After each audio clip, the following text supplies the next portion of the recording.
तो चलो आज का हम लोग देखते हैं टॉपिक है। हमारा टॉपिक क्या है? सैटेलाइट। आप लोगों ने थोड़ा बहुत तो सुना होगा सैटेलाइट के बारे में। क्या होता है सैटेलाइट?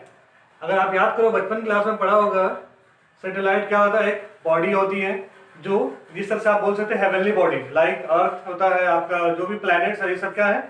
हेवनली बॉडीज है।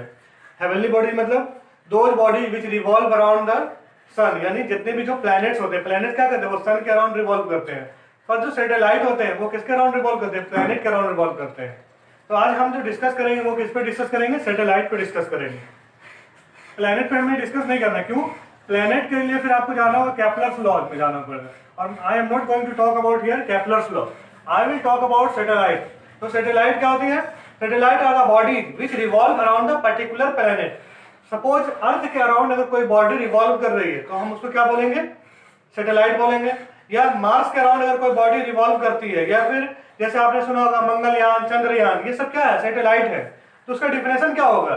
तो जो बॉडी, जो एक मतलब कोई भी बॉडी, चाहे वो हेवनली बॉडी हो या आर्टिफिशियल बॉडी हो, अगर वो प्लेनेट के अराउंड अगर रिवॉल्व करेगा देन हम उसको बोलेंगे सैटेलाइट। और अगर वो अर्थ या अगर वो सन के अराउंड रिवॉल्व करेगा तो फिर हम उसको क्या बोल देंगे? प्लेनेट बोलेंगे। तो अब हमें ये देखना कि सैटेलाइट कितने टाइप होते हैं। दो टाइप के सैटेलाइट होते हैं, एक होता है नेचुरल सैटेलाइट और दूसरा आपका क्या होता है? Artificial satellite.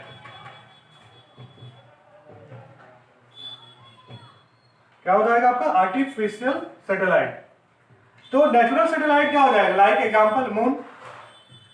आर्टिफिशियल सैटेलाइट ले लो, बहुत सारे सैटेलाइट है, मंगलयान, चंद्रयान, स्पुतनिक, आपने सुना होगा। फर्स्ट सैटेलाइट जो गया था वो क्या था? स्पुतनिक। और रसिया ने ये इसको सेंड किया था। और स्पुतनिक अभी क्या है? कोविड की वैक्सीन का भी नाम है जिसने रसिया ने बनाया था। रसिया ने जो बनाया था वैक्सीन, उसका भी नाम उसने रखा था स्पुतनिक। और उसने जो सैटेलाइट भेजा था उसका भी नाम उसने क्या रखा था? स्पुतनिक। और भी आपने नाम सुना होगा, आर्यभट्ट। तो ये सब जो सैटेलाइट है ये क्या है? आर्टिफिशियल सैटेलाइट है, यानी मैन मेड सैटेलाइट। तो सैटेलाइट का हमारा दो कंसेप्ट मिला है, नेचुरल सैटेलाइट और आर्टिफिशियल सैटेलाइट। नेचुरल मतलब जो आपका प्लैनेट, जो हेवनली बॉडीज है जो प्लैनेट के अराउंड रिवॉल्व करता है, तो वो आपका हो जाएगा मून हो गया। आर्टिफिशियल यानी स्पुतनिक है, आर्यभट्ट है, चंद्रयान है, मंगलयान है, ये all these things are what? Artificial satellite. तो हमें आज इसी सैटेलाइट पे डिस्कस करना है कि ये जो सैटेलाइट होती है आर्टिफिशियल में, ये रोटेट कैसे करता है अर्थ के अराउंड। मैं अगर अर्थ की बात करूं तो अर्थ के अराउंड ये रोटेट कैसे करेगा?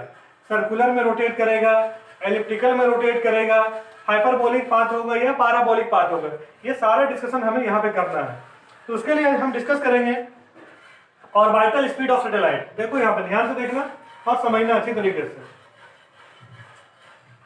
क्योंकि ये सब मैंने इसलिए डिस्कस किया कि बहुत सारे स्टूडेंट को पता ही नहीं होता कि सैटेलाइट में और प्लेनेट में डिफरेंस क्या होता है, वो हमेशा कंफ्यूज कर जाते हैं। तो देखो बच्चे लोग यहाँ पे ध्यान से देखना। चलो अब लौट आओ। तो हमने बात किया सैटेलाइट में, यहाँ पे हम बात करेंगे ऑर्बिटल स्पीड की। क्या बात करेंगे? Orbital speed. अब उसके लिए क्या करेंगे? देखो जैसे यहाँ पे हमने ये बना लिया, अर्थ हो गया ये आपका, उसकी एक रेडियस होगी, आर हो जाएगी। अच्छा, फिर उसकी एक क्या हो जाएगी? मास हो जाएगी अर्थ की, एम हो गया। ठीक है। अच्छा, अब यहाँ पे हम ले लेते हैं एक अर्थ का जो सरफेस, उससे एक डिस्टेंस हमने ले लिया, एक हाइट ले लिया, एच ले लिया। मतलब यानी ये हमारा कुछ दूरी पे है जो हमारा रिवॉल्व करेगा। और यहाँ पे हमारा सैटेलाइट है। क्या है ये? सैटेलाइट है। इसकी जो वेलोसिटी हो रही है वो क्या होता है? इसको हम नाम देते हैं वी नॉट दे दिया, इसको हम बोलते हैं ऑर्बिटल वेलोसिटी। ये जो वी नॉट है यहाँ पे, इस चीज को हमने बनाया वी नॉट। अब देखो यहाँ पे ध्यान से समझना। तो हमने बोला ये वी नॉट हो गया, ये एच हो गया, ये आर हो गया। तो यहाँ से यहाँ तक जो डिस्टेंस है, हमने क्या किया? इसको आर नाम दे दिया। तो हम यहाँ से क्या ले सकते हैं? R is equal to R plus H हो जाएगा। अच्छा, और यहाँ पे सैटेलाइट का हमने ले लिया, एम ले लिया। कोई प्रॉब्लम आई थी? कोई प्रॉब्लम नहीं होना चाहिए। अब देखो यहाँ पे हमें पता है सैटेलाइट जो मूव कर रहा है वो यहाँ पे क्या है? सर्कुलर में है। जब ये सर्कुलर में मूव कर रहा है तो यहाँ पे क्या ले जाएगा? सेंट्रीपिटल फोर्स लग जाएगा। और सेंट्रीपिटल फोर्स क्या होता है? Force is equal to mv square by R. यहाँ पे आर कौन सा हो जाएगा? ये पूरा आर हो जाएगा, डिस्टेंस वाला आर हो गया। और यहाँ पे वी स्क्वायर में क्या हो जाएगा? mv not square. क्यों? वी नॉट मेरा क्या है? ऑर्बिटल स्पीड है, ऑर्बिटल स्पीड है। और ऑर्बिटल स्पीड क्या होता है? Those speed which is required to move the satellite in its orbit, यानी वो अगर सैटेलाइट को उसके ऑर्बिट में अगर मूव कराना है, घुमाना है, रोटेट कराना है, तो उसके लिए हमें क्या चाहिए? ऑर्बिटल स्पीड चाहिए। तो यहाँ पे हमारा फॉर्मूला लगा। अच्छा, दूसरा फॉर्मूला हमें क्या लगेगा? ग्रेविटेशन का कॉन्सेप्ट लग जाएगा। वो क्या हो जाएगा? एफ जी, क्योंकि ये बॉडी है, ये बॉडी, ये अर्थ है, दोनों के बीच में क्या होगा? ग्रेविटी भी तो काम करेगा ना। तो ये क्या हो जाएगा? F G is equal to G m1 m2 होता है, तो यहाँ पे क्या हो जाएगा? Mass of the earth, mass m by R square हो जाएगा आपका। अच्छा, अब यहाँ पर आर कौन सा हो जाएगा? ये है पूरा डिस्टेंस हो जाएगा ये आपका, तो आर स्क्वायर हो जाएगा। और ये दोनों क्या हो जाएगा? इक्वल होगा। क्या होगा? F C is equal to F G हो जाएगा। होगा। तो हम यहाँ से क्या लिख सकते हैं? इसको अगर इक्वेशन नंबर 1 दे दिया और इसको इक्वेशन नंबर 2 दे दिया, और दोनों क्या है? इक्वल है। तो हम लिख सकते हैं फ्रॉम 1 एंड 2 से M V not square by R is equal to G M M by R square. अब यहाँ से देखो क्या क्या कटने वाला है। तो हम यहाँ से देख रहे हैं ये वाला, ये कट गया, एम एम कट गया, तो बचा क्या आपका? V not square is equal to G M by R. तो हम यहाँ से लिख सकते हैं, क्या लिखेंगे? देखो यहाँ पे ध्यान से समझना, ये वाला हम रफ कर रहे हैं, ठीक है। और एक ये जो कॉन्सेप्ट है यहाँ पे, इसको यहाँ पे लिख के रख लो, इसका भी हमें आगे यूज पड़ेगा। तो हम यहाँ से लिख सकते हैं V not is equal to root under G M by R, निकला। इसी को हम क्या कहते हैं? ऑर्बिटल स्पीड कहते हैं। क्या कहते हैं इसको? Orbital speed. समझ गए बच्चे लोग? किसी को डाउट है तो बोल सकते हो ऑर्बिटल स्पीड क्या होता है। अच्छा, यहां तक करने के बाद अब मुझे एक और कॉन्सेप्ट इसमें लगाना है। अब समझो इस चीज को ध्यान से। ये हमने लिखा था आर, आर मेरा क्या था? डिस्टेंस था सरफेस ऑफ द अर्थ से मेरा जो सैटेलाइट के बीच का जो रेडियस का डिस्टेंस आर था। अगर इसी चीज को हमने इससे रिप्लेस कर देते, किससे? देखो यहाँ पे V not is equal to G M by R के बदले हम क्या लिख सकते हैं? आर प्लस एच भी लिख सकते हैं। हो जाएगा। ये भी एक आपका क्या हो जाएगा? फॉर्मूला बन गया। अब इसमें एक चेंजिंग और क्या हो सकता है? अगर सपोज अगर मैंने बोला कि जो आर है इज इक्वल टू आर, ये कब हो सकता है? जब मेरा सैटेलाइट क्या हो जाए? Very close to, when satellite become very close, satellite become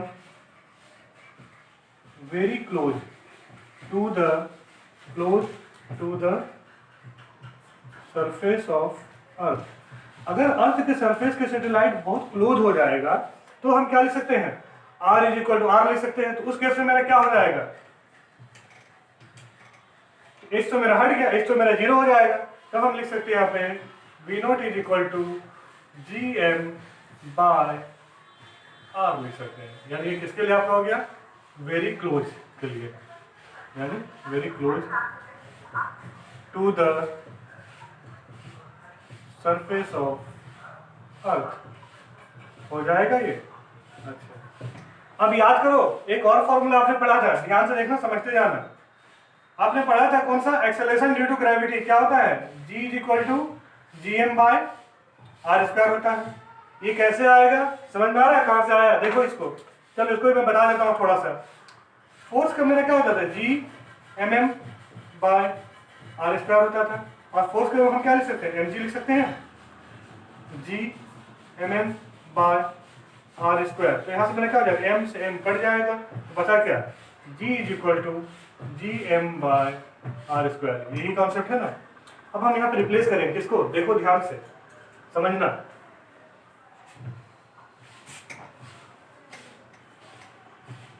तब हम यहाँ पे लिख सकते हैं G M is equal to G R square लिख सकते हैं कि नहीं? तो जब G M equal to G R square लिख सकते हैं तो हम ये वाला वैल्यू क्या करेंगे? यहाँ पे जो जी एम है इसके बदले में जी आर स्क्वायर लिखेंगे, तो क्या हो जाएगा? ये V not is equal to root under G R square by R. R से आर कट जाएगा, तो बचा क्या? V not is equal to root G R. और इसी का वैल्यू आपको क्या मिलता है? 7.9 किलोमीटर पर सेकेंड। और कुछ बुक में आपको मिलेगा इसी तरह से 8 किलोमीटर पर सेकेंड, ये आपका क्या हो जाता है, ऑर्बिटल स्पीड हो जाता है। This is the concept of orbital speed. इसी को अगर हम आगे स्टडी करें तो हम इसमें स्केप वेलोसिटी को भी स्टडी कर सकते हैं, नो डाउट। तो यहाँ से मेरा कंक्लूजन क्या मिला कि सैटेलाइट के मास कुछ भी हो उससे हमें कोई फर्क नहीं पड़ता है। हमारा डिफरेंस कहाँ पर आ रहा है, हमारा मतलब फर्क कहाँ पर पड़ता है, फर्क ये पड़ता है कि हमारा डिस्टेंस क्या है, ना कि मास होता है। I hope this will be clear to you.